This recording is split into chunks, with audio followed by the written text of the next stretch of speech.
I think it's recording now. Yeah. Yes. All right. Yeah. So, hi guys. Sorry for the delay. There was some technical issue, and we are good to go now.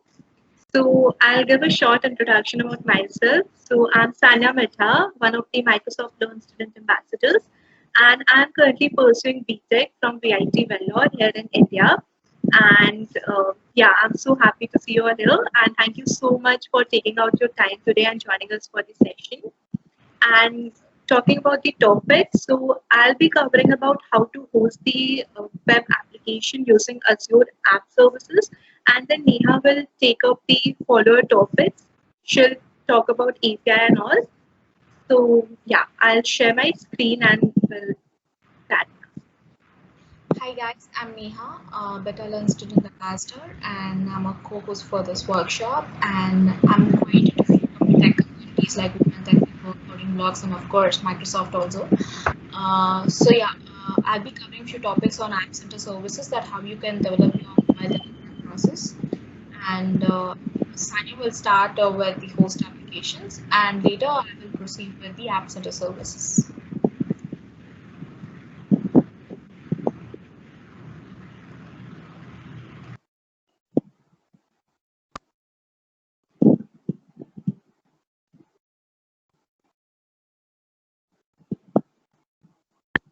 Guys, is my screen visible?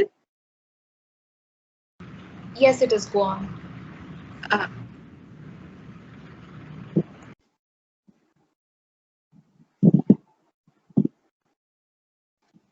yeah, so I'll just give you a quick glance on what Azure App Service is because most of you must be aware of it. But for the beginner who are brand new to this course, I'll just give you a brief introduction on this topic.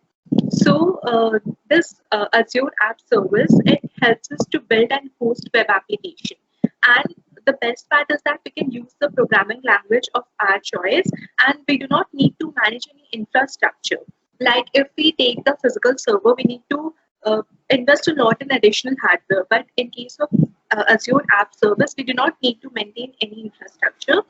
So we'll be using three things. That is the Azure portal in order to create the app service web app, and then we'll be using the developer tool to create the code, and then finally we'll be deploying our code to the Azure App Service. Now, you can ask what are the prerequisites. Like some of you are here who are not even from engineering background, but I'll say like you don't need any prerequisite for this course. You just need to have a few hands on the command line interface. Like if you have done in your school days, then you're good to go. Now, about Azure App Service. So, like, imagine you are building a website for your business or for your startup. So, like setting up a new server can be challenging. Like, you need application hardware for that. Then, apart from that, like, after the setup phase, during the running phase, you need to maintain the physical server. And what if the website crashes? What if the web traffic increases? So, you need to invest a lot in the hardware part. But using this, like hosting your web application using Azure App Service, it makes deploying and managing a web application much, much easier. So we always prefer this over a physical server. Now, now, the very first step I told you in the beginning, like there are basically three steps we need to go through. First is creating a web application in the Azure portal, then using the developer tool, and then finally deploying our code. So the very first thing is how to create a web application in the Azure portal. I'll be explaining you through the practical implementation also later on, but right now let's look at the theoretical part. So, like apart from Azure portal, you can use several other means are there. Like you can use the CLI, that is command line interface. You can use a script, or you can use an IDE as well. But today in this session, we'll be using the Azure portal. Now you can ask me this question like why are we preferring Azure portal over other like over CLI and IDE and a script? So the answer to this is first of all it's a graphical experience. So it will make it a great learning tool for all of us. And secondly, it will help us to discover available features and add additional resources. And apart from that, there are a few existing resources on this portal, so we can customize existing resources also. So these are a few benefits of why we are preferring Azure portal over other like ways like CLI and IDE. And then this is like once you log into your Azure portal using, if you have the subscription, you can log in through that, or like for practical purpose, or if you are using the Microsoft Learning path, like you want to learn it, then even if without the subscription, you can use the sandbox tool which is available in the Microsoft Learning path. So you can use that sandbox and you can like log in here and you can like work. So yeah, now so now we'll talk about the deployment slots. So like how we manage this deployment slot. First of all, we can add the deployment slot. Subsequently, we create the staging deployment slot where we can push our code to test in order to test on Azure. Because once we write the code, we are not very sure whether it's like the final one or not. And once we are very happy with our code, once we are very fine with our code, then we can easily swap the staging deployment slot with the production slot. Now, so this is about the continuous integration, and now we'll be looking at the exercises like about the practical implementation. So for that, there are three exercises. One is how to create a web application, and then second one is how to implement a web application, and then how to deploy. So I'll just take 1 minute to open the sandbox.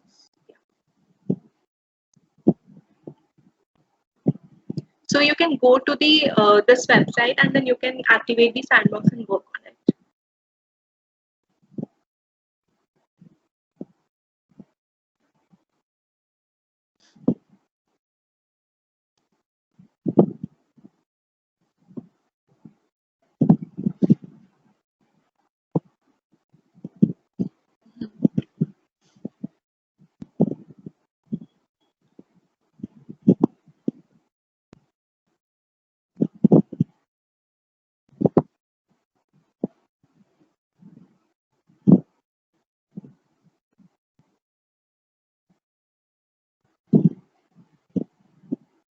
Yeah, so since the sandbox is activated, we can use it without the Azure subscription also.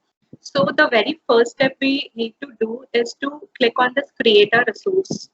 So we'll be creating the resource. And then after that, there are various categories available. We'll be choosing web category. And then here we'll be searching about the web application.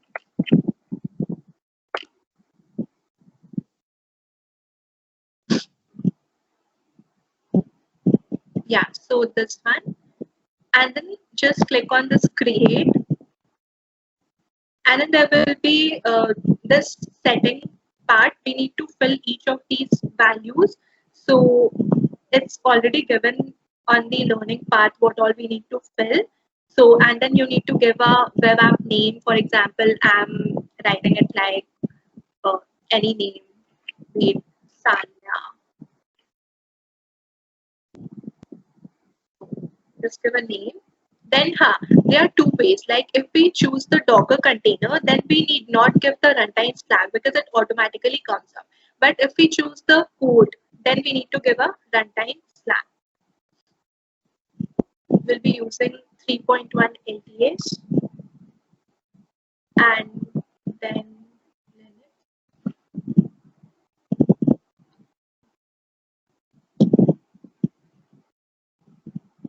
slow down. Yeah. So keep this Linux plan as default, but here you will need to change the size to F1. So click on change size, and you can like select F. So development test, you can select F1, and then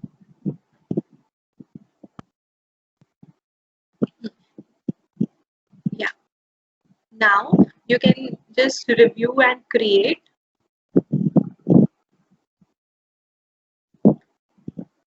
After that, you'll see all the like all the details which you have filled right now.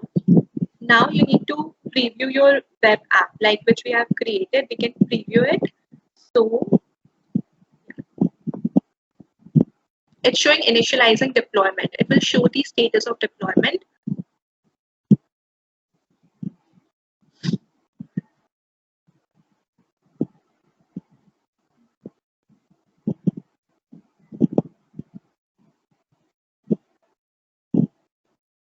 So the deployment is in progress right now.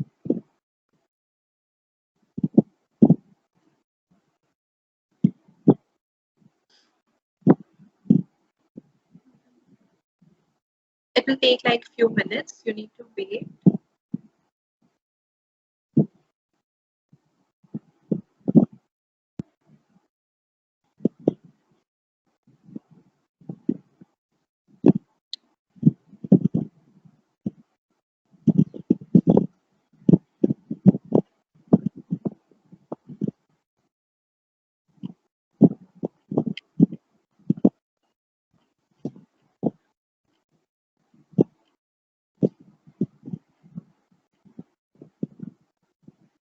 Yeah, so we can like check the URL and save it for the later work. Here you can go to this URL.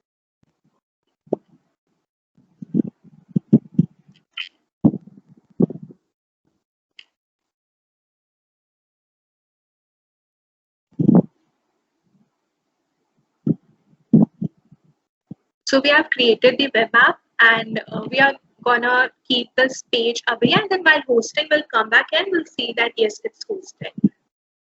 I think my Wi-Fi is not really fine.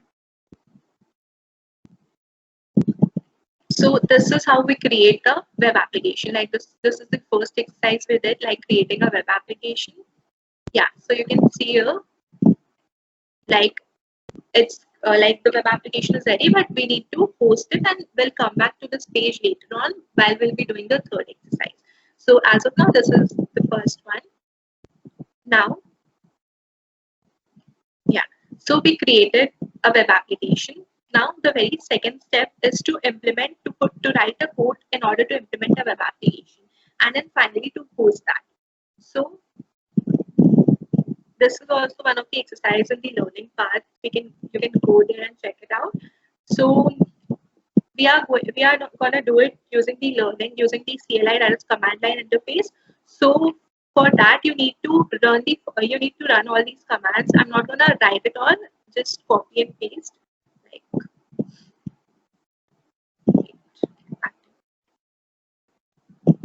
so you can activate the sandbox here also, and you just need to follow these processes. I'll show you how.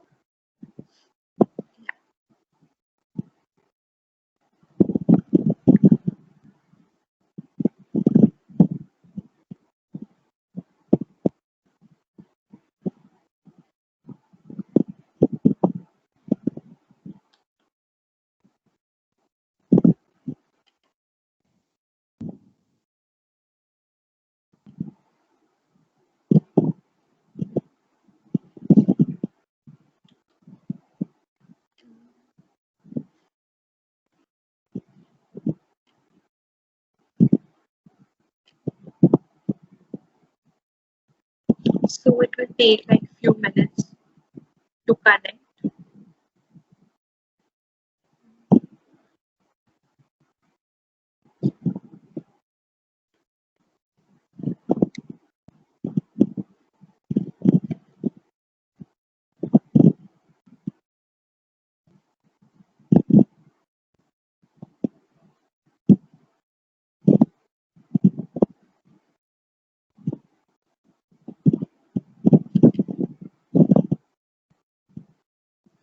So we need to, first of all, we need to install the appropriate version of .NET. So in order to do that, we'll be running this CLI command line, and yeah, just copy paste it. So it's gonna install the .NET. Then the second step is to create a ASP.NET Core application. So we'll be naming it as Best Bike App. You can name it anything, any app. So we'll be just copy pasting this.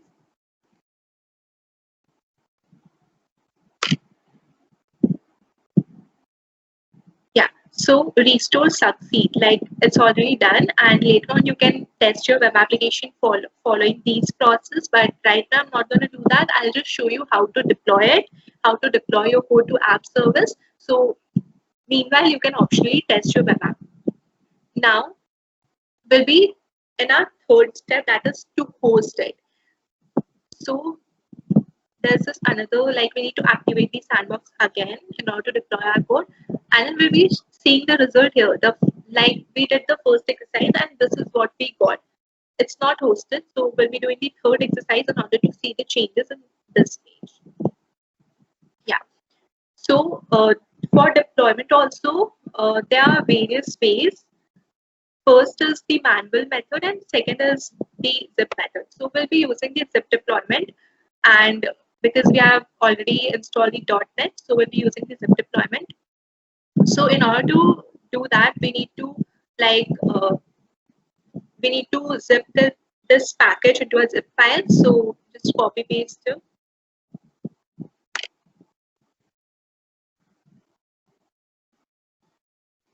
Now you can you have to change your application name. Like on the first exercise we put our application name, so we'll be writing it here.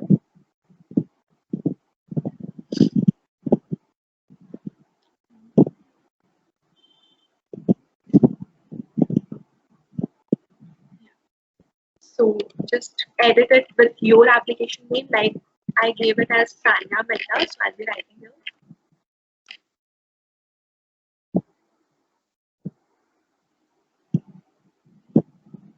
So just wait for a few minutes in order to complete all this process. Now, yeah, so you can see like deployment endpoint responded with status code 202, and yeah, so it's already deployed, and you can verify the deployment later on. I'll be showing you like go to the first page which we created and just refresh it. I hope it should go. Yeah, so this is like we have already deployed. We have given the name as Best Bike app. So we have already deployed it, and this is like a very beginner level exercise which I showed you. So you can do it like you can make your own web application, you can deploy it, you can host it, or you can just in order to practice that you can get any of the web application from GitHub and you can like try to deploy it. So it's not like much of a big deal. So yeah, that's it from my part. And now Neha will take the session. And do you guys have any like questions?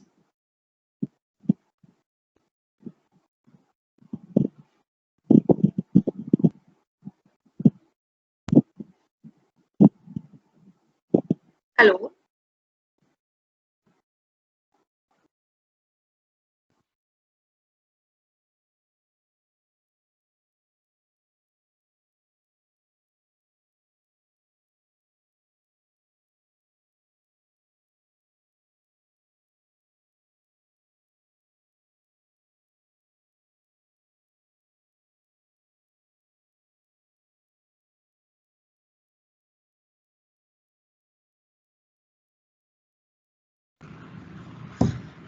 So hi guys, so let me start with App Center services. I'll be continuing with the next topic. Yeah, and one more thing. Yeah, let Neha complete her part. Then I'll come with you. Like I'm seeing like Hirsch has some queries, so I'll look into that after the like once the session ends. Once she completes with her part, then I'll come to your queries. Okay, so let me start with App Center using Visual Studio. So I'll be covering the part like whether the App Center is appropriate to help improve mobile development process, and describe how an App Center services can help you create development process to deliver quality mobile apps efficiently. So now without wasting time, let's start. So let me tell how can we create an app center using Visual Studio. So how the tool can be helpful for us to develop mobile development processes.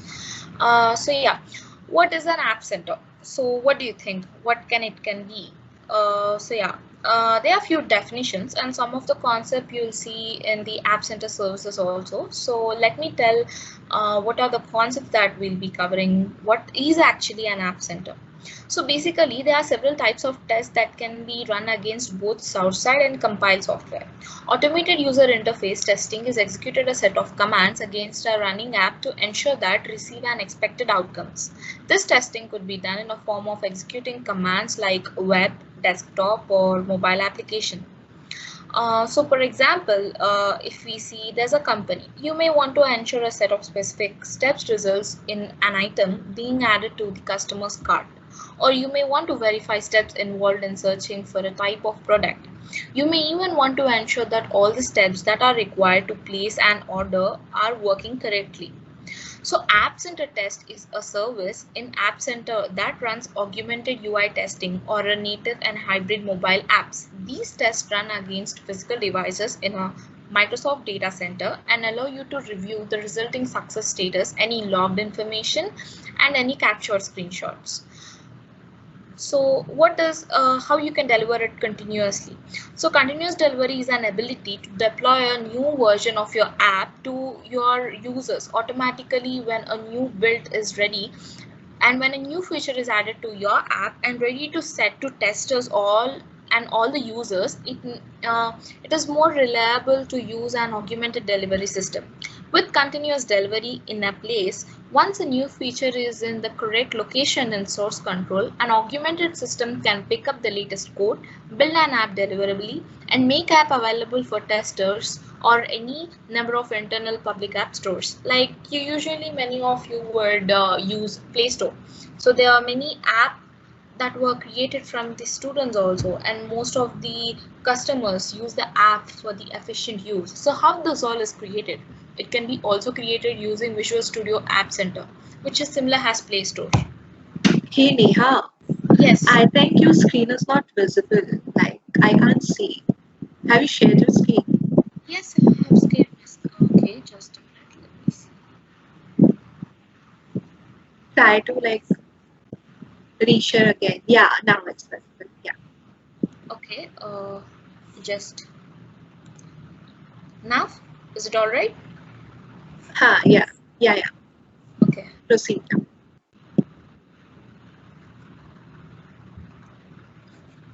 Okay, now is it visible? Yeah, Neha, go ahead. Oh.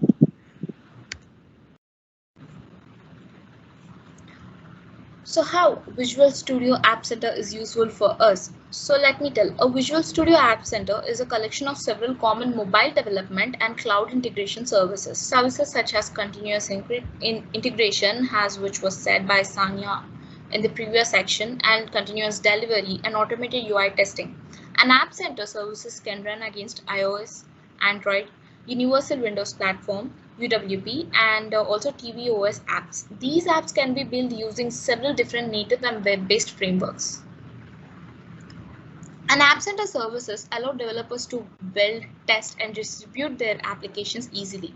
After an app is in a use by testers or customers, App Center provides services to monitor the usage and issues with their apps and to reach and engage their users with push notifications. If your development process involves build, test, and distribution services, App Center can handle the steps as soon as developer makes a commit to desired source control branch. So whatever the backend development you want to do for deployment of the app, it can be all done by using Visual Studio App Center. You don't need to just have all the work to be done. You can just give a commit and automatically the Visual Studio app will give you a ready product for you to use it.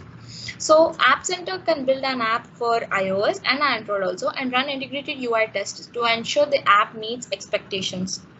The resulting app can be then deployed automatically to public app stores such as Apple Store or Google Play Store, as I said you before. So when your app uses the analytics and diagnostic services, App Center can start collecting analytics and diagnostic data from the app as soon as your testers customers begin using your app. App Center streamlines app development releases processes into augmented workflows, eliminating the potential for missing testing and misconfigured app releases that may be rejected by an App Store approval systems. So make sure you don't have any troubleshooting.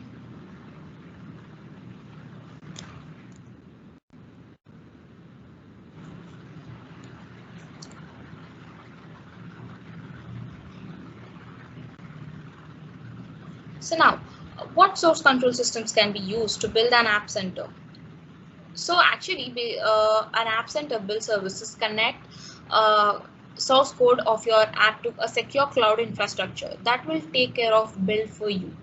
The service eliminates the need of for building on developer machines or configuring a build server yourself. The App Center build service also connects with other App Center services and further automate your workflow.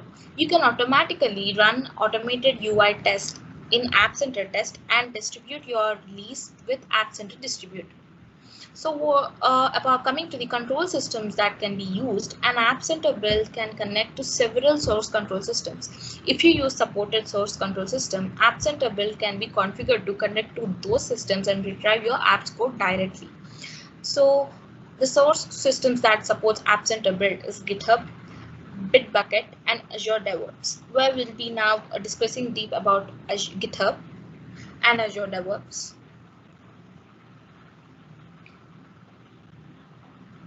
So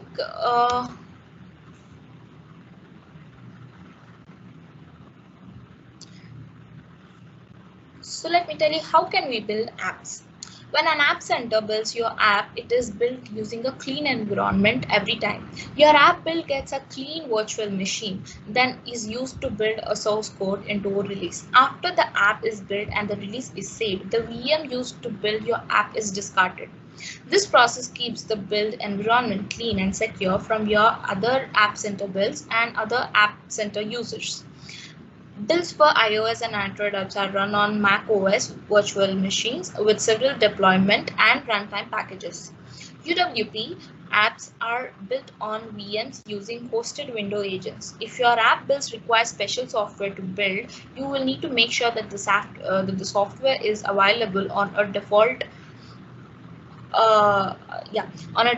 build VMs. Build VMs are provided with several included software packages is listed on an App Center documentation.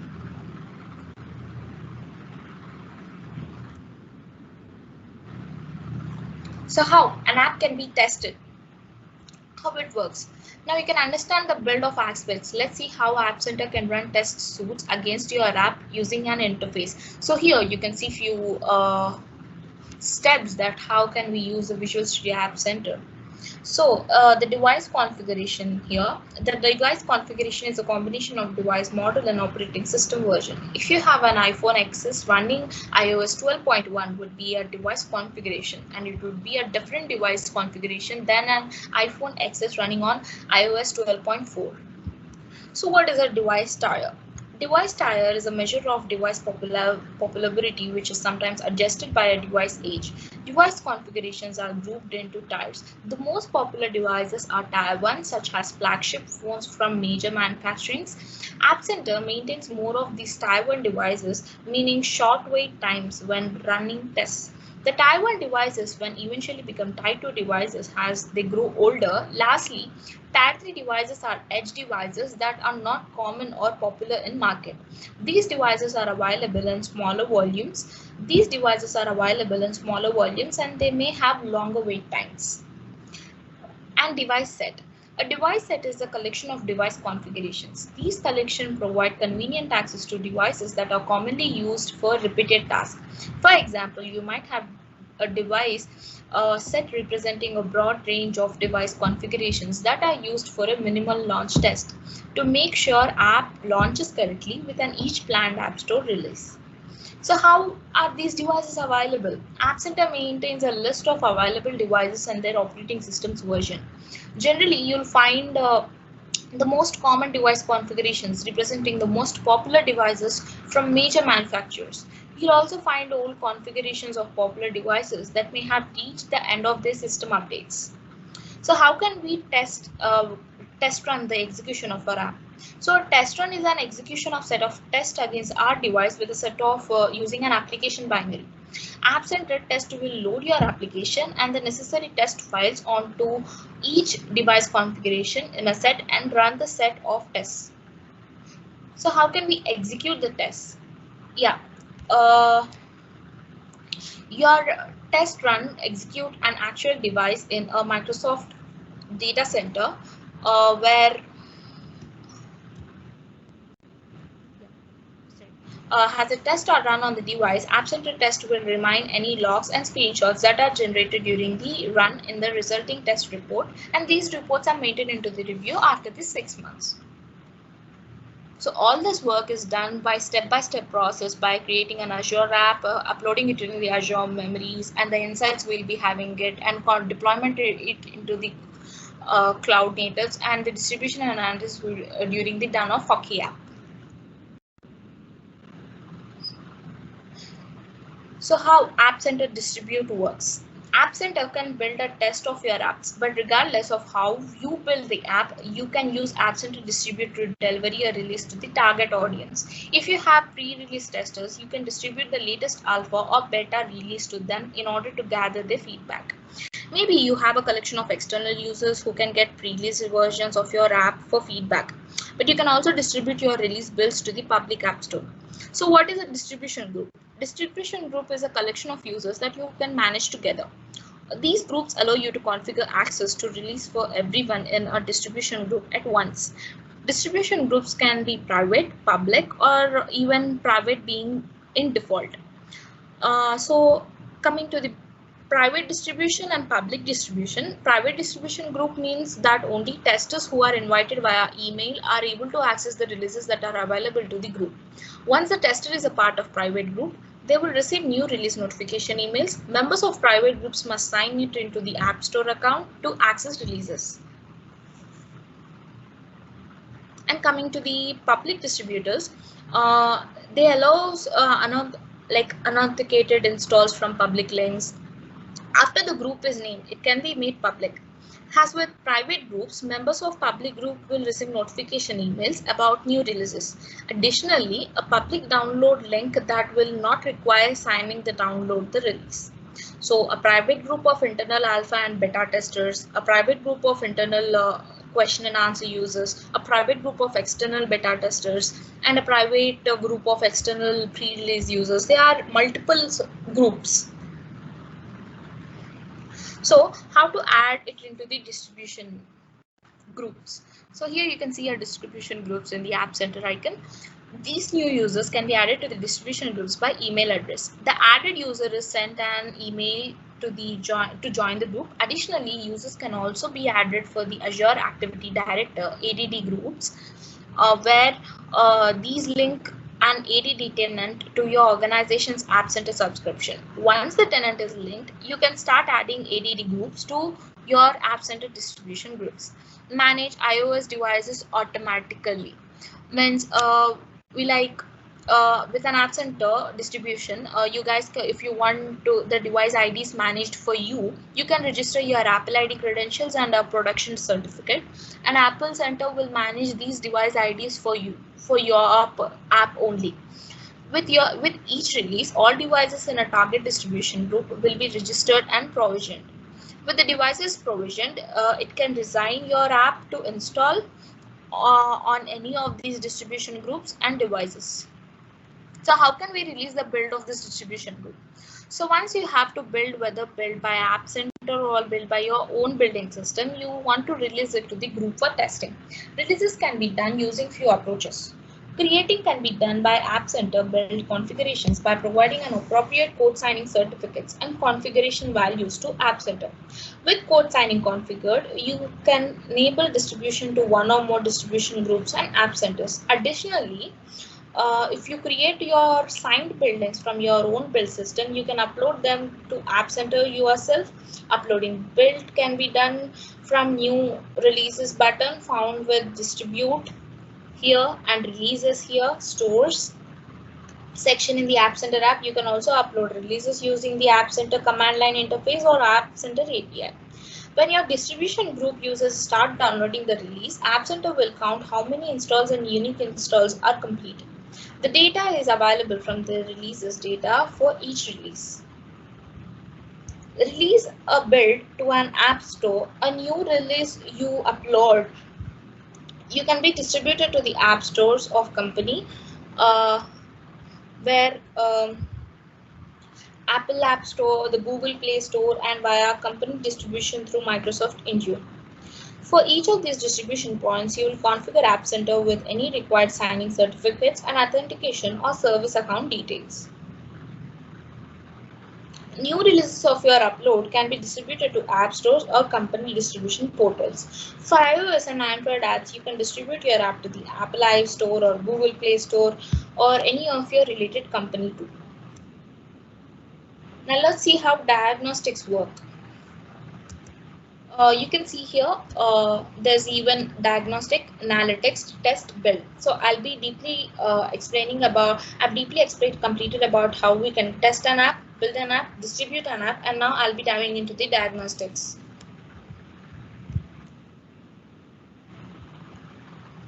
So how an App Center diagnostics work? Whether your app release is in the hands of your testers or on your app store in the hands of your customers, you want them to have a reliable experience.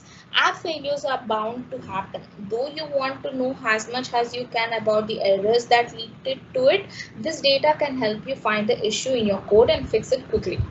That situation is where the diagnostic data can help you. What is diagnostics? Diagnostic is determining when the app has an issue and finding the cause of that issue. App Center offers a diagnostic service to help you monitor for app issues. The App Center Diagnostic Software Developer Kit SDK allows you to collect the diagnostic information that is needed to find the source of these issues.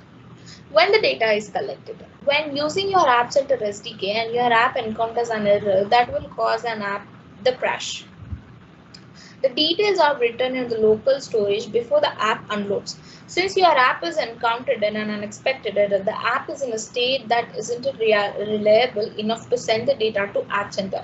However, when an app is launched by a user again, it can send the diagnostic data to App Center. So there's an important note that I want to give, that you can configure your app so that users can opt out the diagnostic data submission process. For example, through privacy settings. When your app is running, you can also track specific events. Then your app encounters an error that will need to be logged. The data from those events will be available to track and state of your app when the error occurred. So how can you collect the data error manually? You can rely on an automatic system for gathering details about the app issue. However, if your app is an issue that want to prevent from crashing your app, you can write a code to handle an exception while still submitting the current information to App Center for review. With your error handling code like try, catch, block, you can call the crashes.trackError method to send the details to App Center without letting your app crash. This manually error data collection is currently only available for apps like Xamarin, Unity, VPF, and WinForms SDKs. Or you can find them in Google. Customized collected data. So how we can customize this collected data? When an app issue occurs, the data automatically gathers for you by App Center SDK. So that it can submit it review, the SDK will collect the basic device information and app execution information. It will also collect information on currently running threads. To help you diagnose issues that are seen by a specific user, you can also attach a user ID to your crashes and errors using the SDK. By default, App Center assigns a unique ID to each installation of app that isn't tied to any identifying user information. But however, you can associate identifying information with your app to the installation ID using the SDK. For example, let us assume you can create an association when the user logs into the account in order to create a unique user ID. After you assign a user ID to the data that you send to the App Center, you'll be able to search for crash tied to the specific user. So to determine the source of your errors, you can also include attachments to your errors details before they are submitted. On some platforms like SDK will allow you to attach custom information in a form of key value pairs. So how you can review the collected diagnostic data. Once your app is collected diagnostic data and sending it to the App Center, you want to review this data. The collected data can be viewed from an App Center web portal. Your issue data can be viewed various ways using the filtering or sorting options. Errors that can look simple will be grouped automatically by a reason for the error and the location it occurred in your code. Additionally, you can configure alerts in the App Center for your apps. When a new crash group is identified, it can notify people or teams by email. Configuring the data retention. So you can see here how when some issues are updatable, they get the visual that the errors that we found it, how they configure the data retention. So a new data is submitted to the App Center. It will store that the data for 90 days by default. If you want to shorten the duration, for example, if you need to comply your organization data retention policies, you can reduce the duration to 28 days.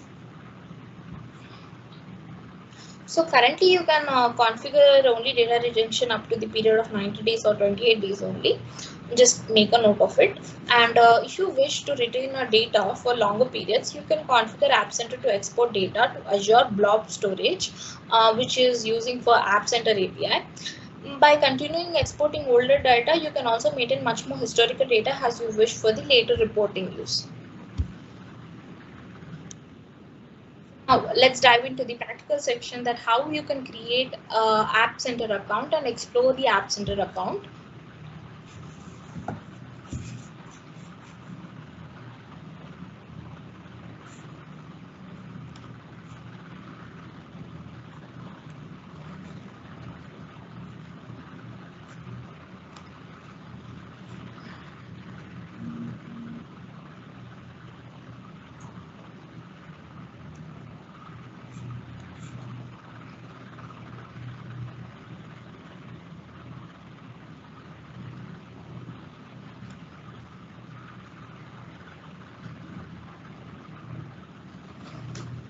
Okay, so to get started using Visual Studio App Center, you need an App Center account. By following through the steps in this exercise, how we'll be going to forward, and you can create an App Center account and explore some of the features offered by App Center portal. So how you can navigate to the App Center, you can just type on the Google search that Visual Studio App Center, and you can be directly directed to the Visual Studio App Center browser. So if you aren't already signed up, try to you can you'll be shown a page describing what an App Center offers with links to the pages about pricing, documentation, and support, like here. And to create an App Center account, you'll register with another account or associate your App Center use with that account. Creating an App Center account is free, and an App Center allows you to sign in with the following accounts to get started.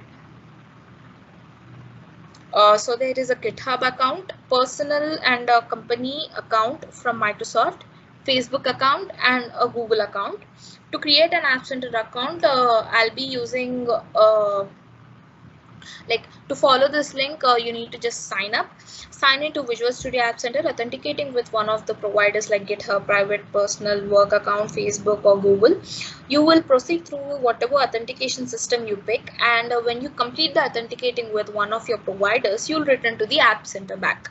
So App Center will prompt you for a username. You can enter your desired username for App Center, or you can use the suggestion that App Center provides. You'll be able to change username later from one App Center profile. So now let's continue. I'll be selecting GitHub.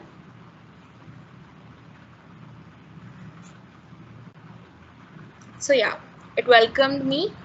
So so choose a username. Actually, I've already created, I'm actually already signed in, so it will just ask you for a username. To select a choose username to continue to App Center portal. So to create an app, so next we need to create a temporary app in an app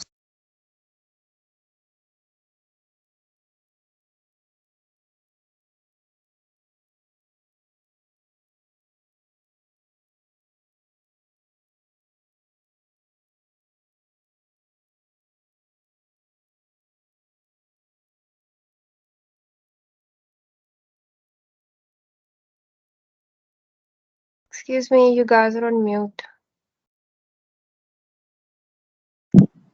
Neha, you are not audible.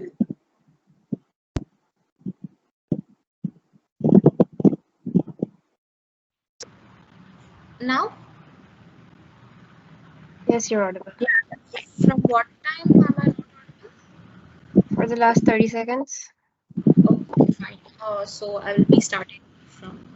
Okay.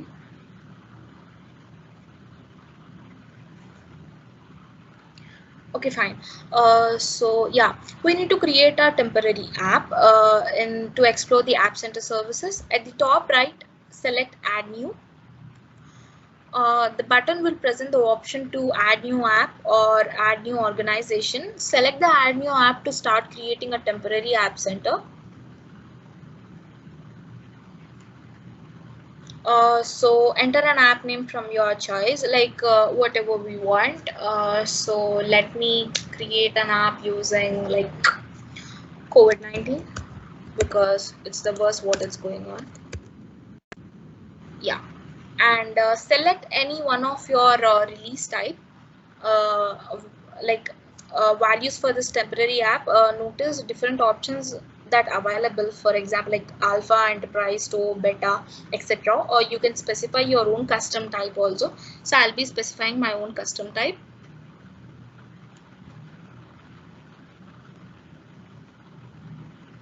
Or alpha. Yeah, alpha is better because we are just entering to it.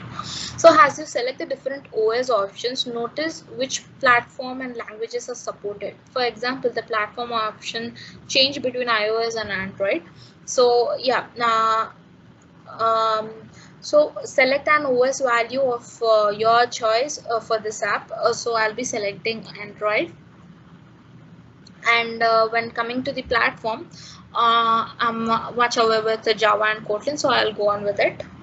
And yeah, select add new app. So after you created this new App Center will present with various services options on the left hand navigation here. The overview section here, the overview section will be selected for you. Since this is a new app, the overview section will show you instructions and documentation links for integrating the SDK with OS and platform you choose for your temporary app. Explore App Center services. So now let's explore this App Center services. I've just shown you that how we can just develop it. So next, you'll explore the left hand side navigation through the App Center services for each section. So now let's go to build. Yes, select the build section. So when you select this build section from the left hand menu pane, depending on your web browser window width, you may have to click on the hamburger menu icon at the top left, or to see the left hand, like this left hand menu. So the build section is where you can configure builds of your app source code. Builds can be started automatically for each commit to a branch or manually from an App Center portal. You can configure an App Center to retrieve your app code from several different services as shown for the build page for this temporary app. Once you have configured a source code service and a repo within it, this page will present various build configurations. So you have to configure on your branches. You will be able to see the most recent commit to the branch and the status of the most recent build of the code in that branch. If there were any errors during the build, you can click on the specified build and investigate them with the build output. So let me see with the GitHub that latest what error did I perform.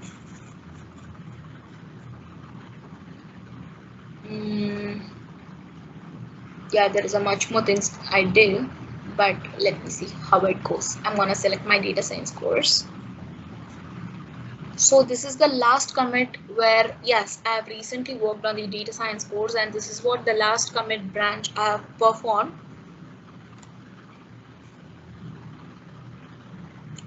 So this is not an app, so I couldn't able to configure it, but this is how it flows when you collude it with the GitHub. So now let me check how test goes on. Start testing your app. So sorry for testing, it may cost, so I can't proceed, but I'll be explaining what are the test runs and device sets. So basically, when we select a test section from the left hand menu pane, the test section offers just two subsections like test runs and device sets here. So creating a test run takes you through selecting individual real physical devices you want to uh, run on your tests. Later, when you have created some preferred device sets, you can quickly pick a set of devices. From there, you will be given instructions to install or run the App Center SLI npm package like this. Let me show you.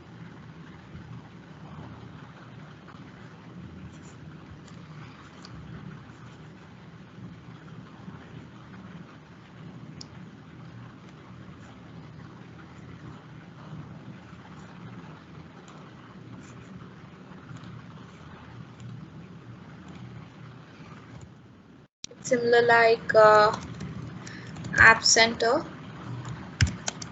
_ CLI. This sorry.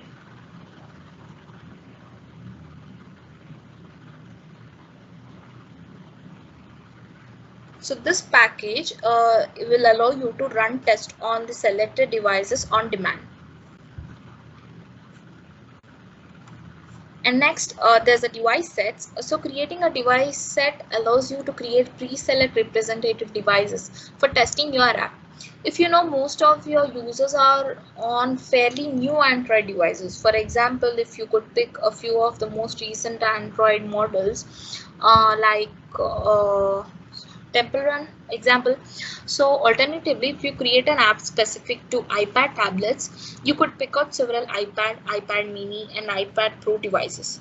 You could give the set of devices a name and be able to reference that set easily for your test runs.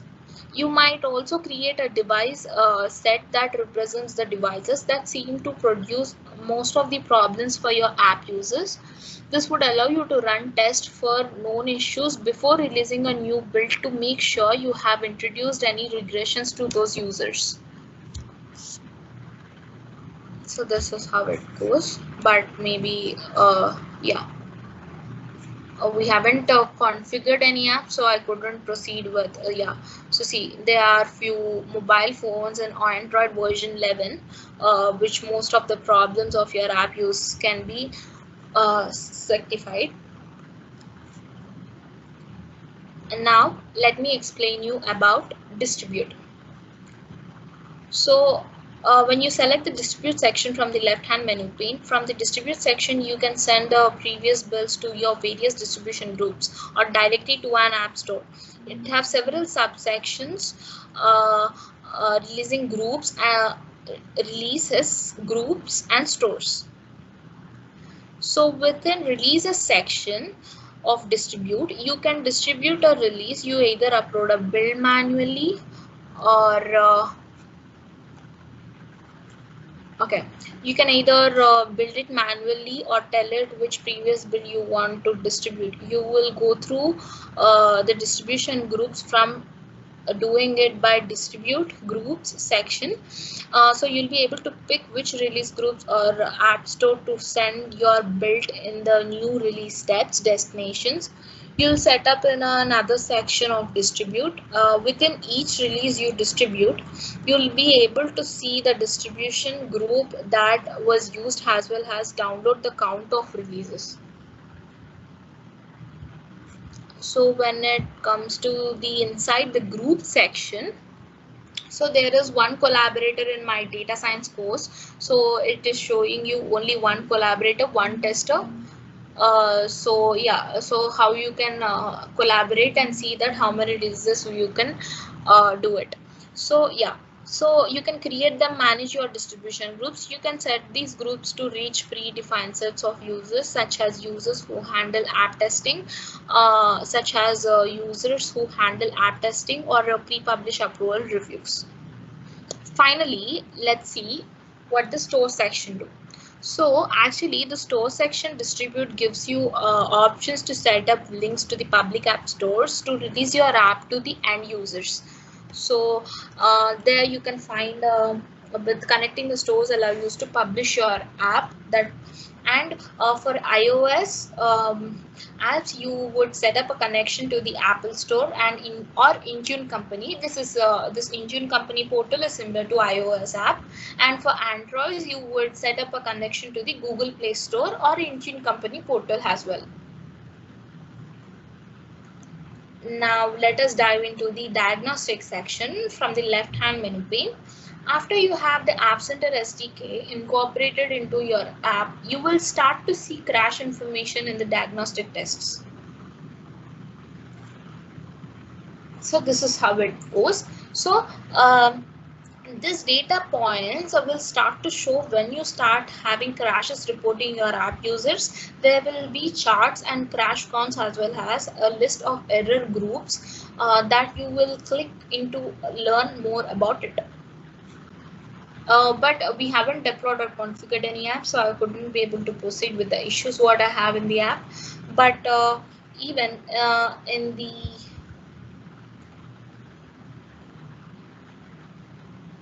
diagnostic section, we'll be distributing into the issues, mapping, and symbols, where these list of errors are groups that you can click and learn more about it by when we configure something. So now let's dive into the analytics section. When you select an analytics section from left-hand menu pane, from analytics sections you have several subsections like overview, events, log flow. So within the overview section, you see charts of active users and section counts. So we don't have any active users from my app center, so I couldn't able to provide you the visuals thing. So as well, when you see these stats to tell you your app most popular devices, most common geographic locations and user languages, and most popular release versions. Once your app has collected some data, your analytical overview will start to look more like the screenshot. Like let me show you, like this. So yeah,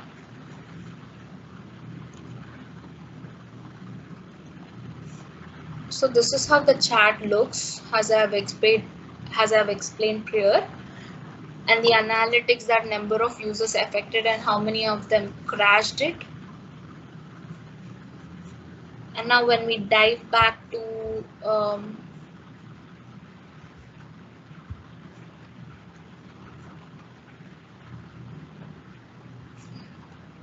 sorry.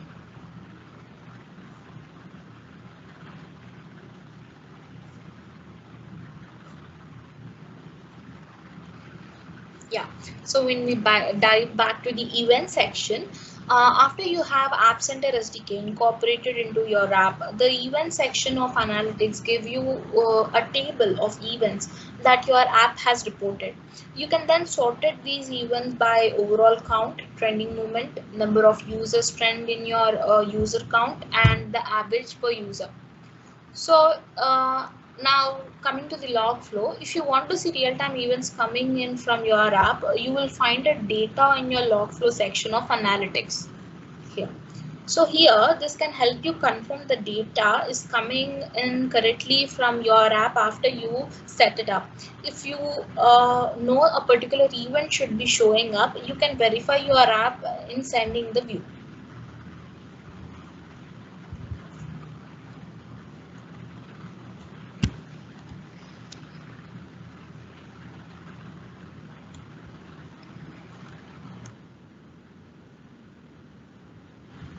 So to summarize that what I have covered until now, our goal was to help evaluate whether the App Center would be a good choice for your mobile development process, and it's really a great tool so that you could choose this App Center Virtual Studio, which is very convenient and efficiently give you the mobile development process.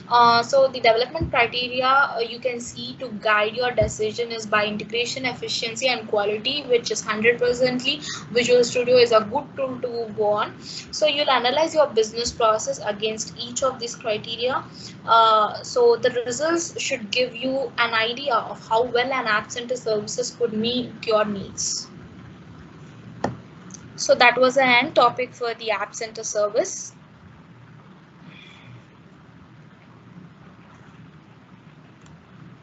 So thank you everyone for joining us for today's workshop. It was really great for having you for this workshop today. So if you have any doubts on the development of App Center, you can just drop a message in the chat box. I'll be replying. Yeah, and also guys, like drop your email ID on that WhatsApp group. I'll be sharing the certificates over there, or else you can like personally message me on WhatsApp with your email ID. Yes, definitely. If you have any queries you are on the App Center services also, you can just drop a message in the chat box. I'll be replying you. And yeah, Harsh, yeah, you have one question. Just Yeah, so is the web app method suitable for server-side boards?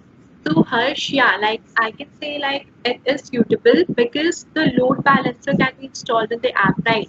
So it will ensure that the loads on the apps can be handled efficiently without any downtime. So I'll say yes, we can do that, and I'll have to like look into it. I'm not very sure, so I'll come back to you. I'll like come back to you later. Any Any other more questions? questions? Anyone? Yeah.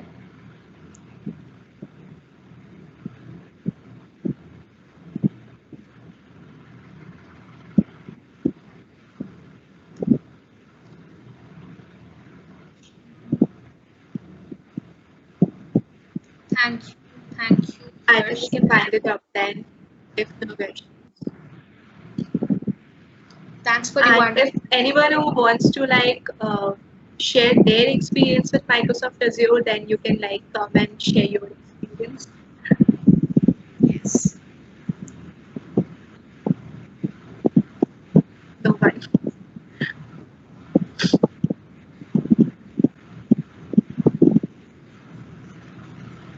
Actually, Neha, do we need to take a screenshot?